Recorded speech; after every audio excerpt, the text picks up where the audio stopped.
Halo, selamat malam. Di sini saya akan mengajak berdiskusi tentang perkembangan teknologi pada saat ini. Jumlah manusia, kalau kita merujuk pada hasil penelitian, kemudian para peneliti setuju bahwasanya jumlah optimum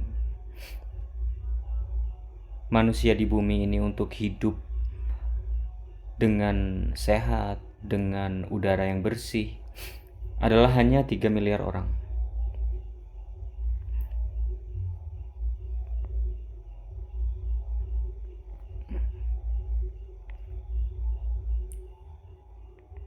Tiga miliar orang.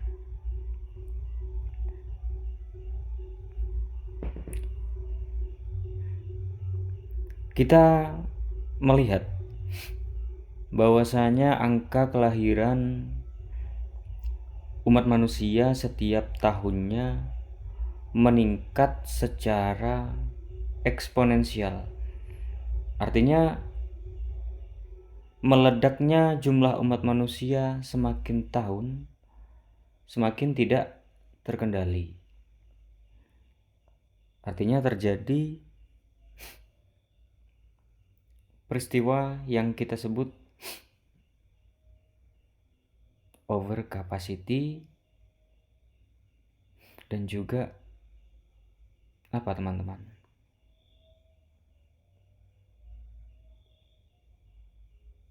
Bumi tidak lagi menjadi planet yang nyaman untuk dihuni. Ditambah perkembangan teknologi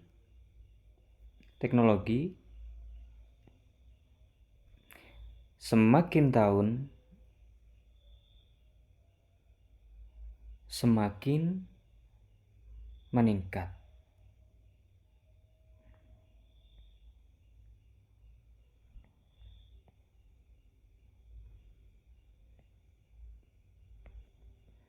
Dan juga makin pesat. Meningkat ya. Umat manusia karena adanya mekanisasi, maka banyak di antara mereka itu perannya tergantikan oleh mesin.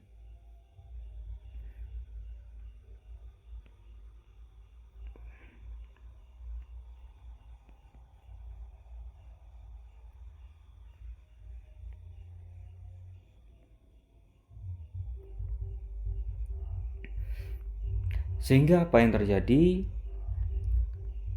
Kita dikalahkan oleh teknologi yang merupakan hasil dari karya umat manusia sendiri.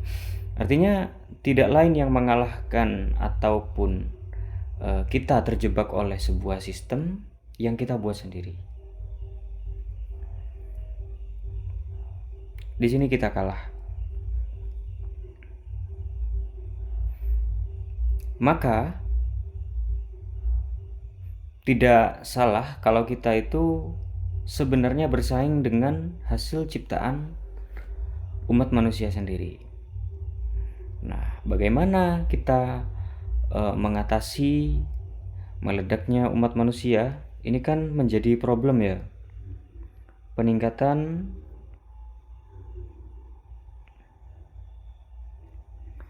umat manusia dan juga pesatnya perkembangan teknologi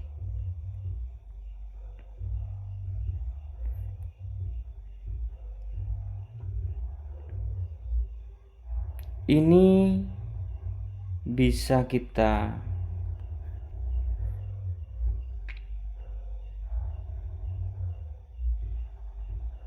pikirkan caranya bersama-sama. Bisa dengan kemandirian pangan.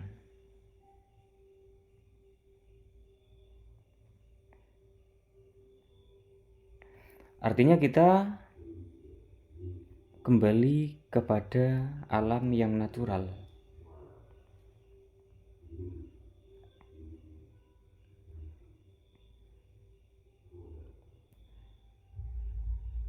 Bisa dengan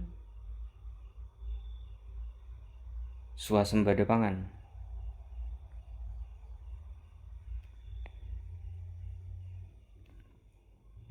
Kemudian swasembada energi.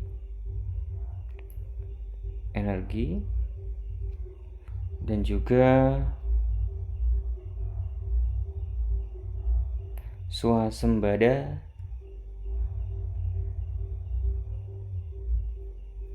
papan dan sandang ya. Kita kembalikan pada kebutuhan dasar umat manusia.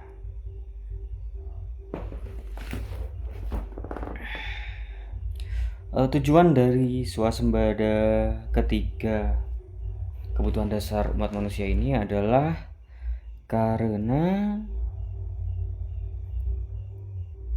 perkembangan teknologi dan juga peran mekanisasi dalam menggantikan tenaga manusia telah menjadi problem yang universal.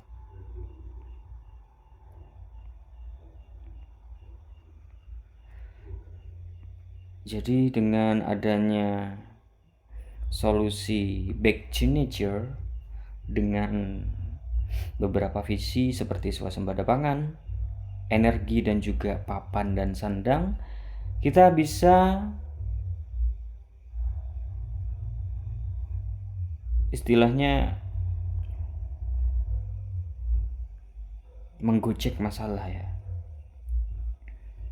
Menggocek problem dunia.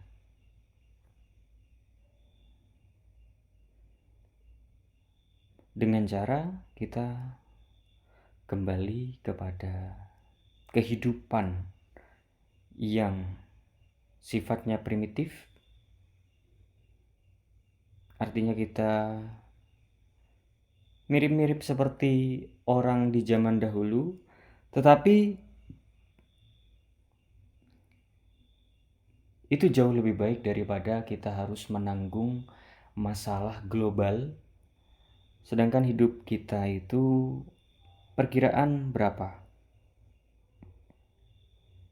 60 tahunan ya.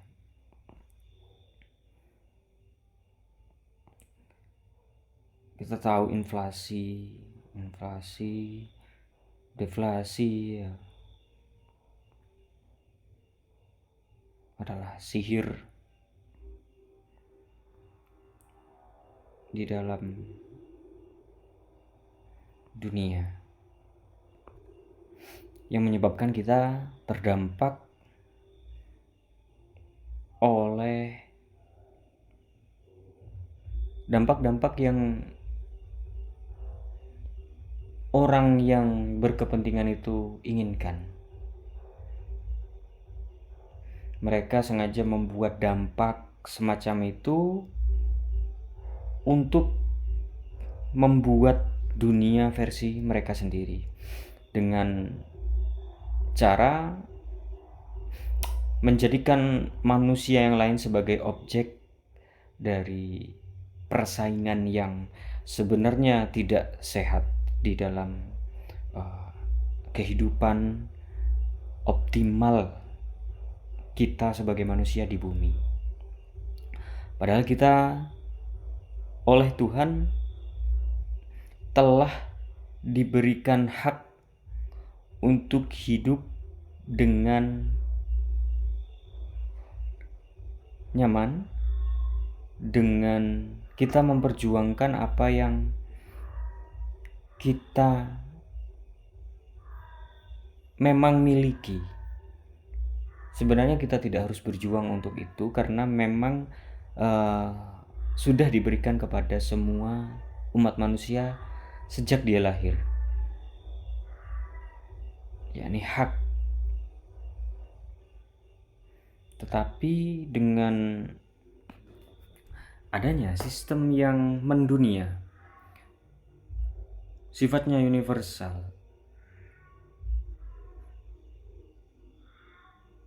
Dengan dua parameter, yakni teknologi dan juga mekanisasi yang semakin hari semakin berkembang dengan pesat, semakin menggantikan peran umat manusia, yang menyebabkan kita memiliki jumlah pesaing, tidak hanya manusia tetapi juga teknologi.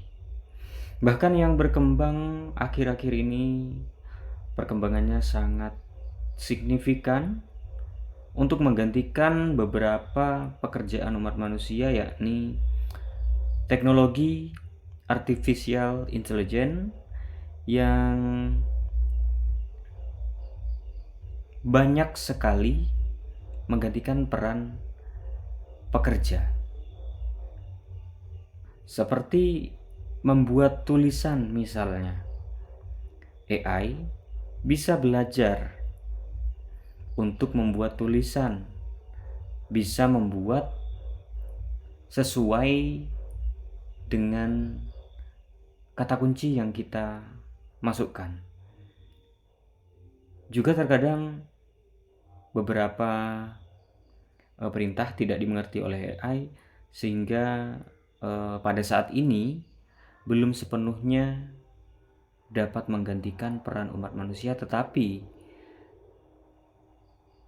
tidak mustahil, bukan tidak mungkin, seiring waktu perkembangan AI ini akan sepenuhnya bisa menggantikan peran umat manusia.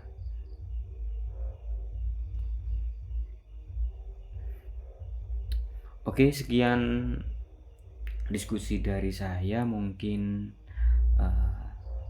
kedepannya kita bisa berdiskusi tentang hal-hal lain yang mungkin menjadi problem mendasar bagi kita semua sebagai umat manusia. See you next time. Thank you for everything. Wassalamualaikum warahmatullahi wabarakatuh.